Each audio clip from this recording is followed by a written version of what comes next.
Garret Komatz here. It is just about 9 o'clock in the evening here on Sunday, September 7th, 2025, year of our Lord, and we're back at it with another mulleting. Going to be kind of a quick one tonight just because I want to just kind of, make a brief note.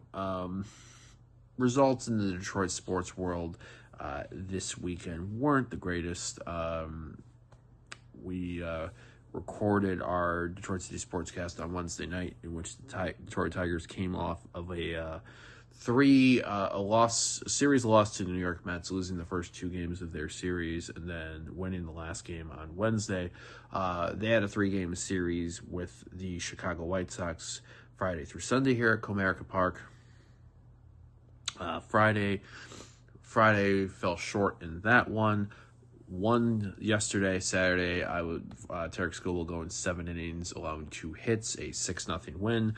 Was great night at the ballpark. I enjoyed. I was there last night, but today though was a little bit inconsistent. Charlie Morton only lasted a couple innings, but the Tigers at one point having a 4-3 lead, giving it away late, losing 6-4, and a series loss to the bottom of the AL Central Division Chicago White Sox. Then you add in the Detroit Lions start of the NFL regular season today, which was a little bit of a difficult watch, I suppose, for many people. New coordinators, offensive and defensive wise, and he just saw basically losing the battle offensively and losing the battle defensively as well. The Lions' 3-game winning streak at Lambeau Field came to an end. The Packers with a 27-13 win. Lions getting the consolation touchdown basically late in the game. A great one-hand grab by rookie Isaac Tesla. Maybe the highlight if there's any. But what I want to get to regarding both the Lions and the Tigers is my hope that folks can avoid the overreaction as much as possible. I do think there's cause to be generally concerned. And one reason, I think the Tigers, it can be shown that pitching can be our strength, but also can be our weakness. And when we do not hit our locations, it can tend to bite us in the ass, and I think obviously these last couple series are prime examples of that. Whereas the Lions, there's been a lot of change in uprooting this offseason.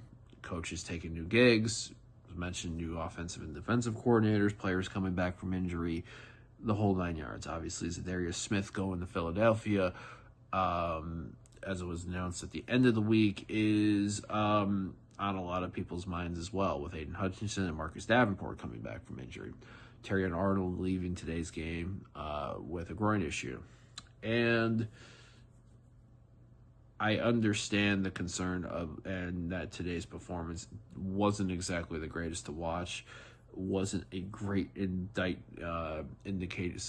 signs indicating anything when you account losing to a division rival, some say your biggest rival. And when you also look at what some people that have left the Lions did today, obviously I think it was Tanner Enstrom with the Jets as they lost 34-32 to the Steelers. I don't want to compare what one team's doing to another, especially after week 1 of the regular season.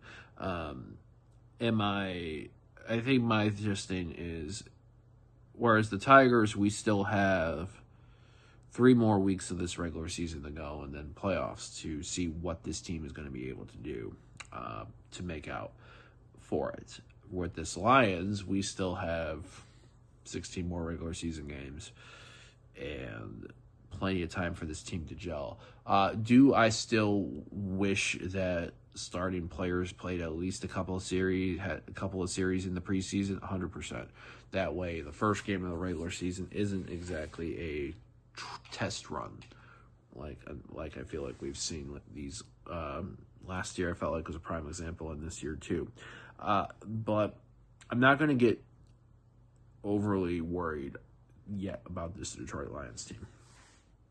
We have, as mentioned, 16 more weeks, and including that, the home opener this coming Sunday against the Chicago Bears, who play tomorrow night against the Minnesota Vikings. And I think that will be where we'll know, I think, a bit more about this team after not just the Bears game match, but as we get a couple more weeks into the season.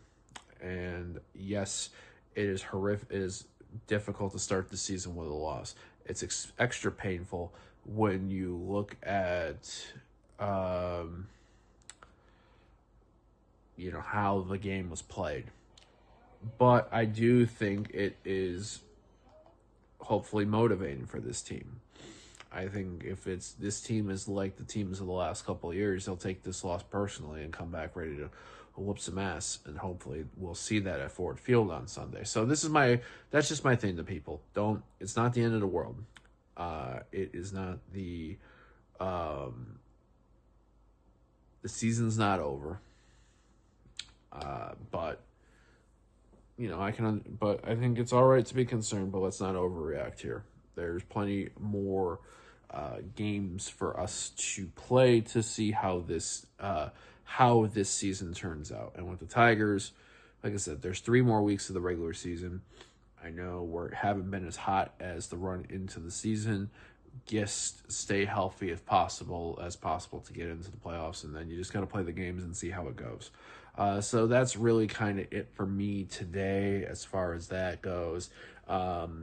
To kind of keep the upbeat note, Detroit City winning 4-1 yesterday against Orange County SC in the Western Conference. I did not watch that match because I was at Comerica Park watching the Tigers.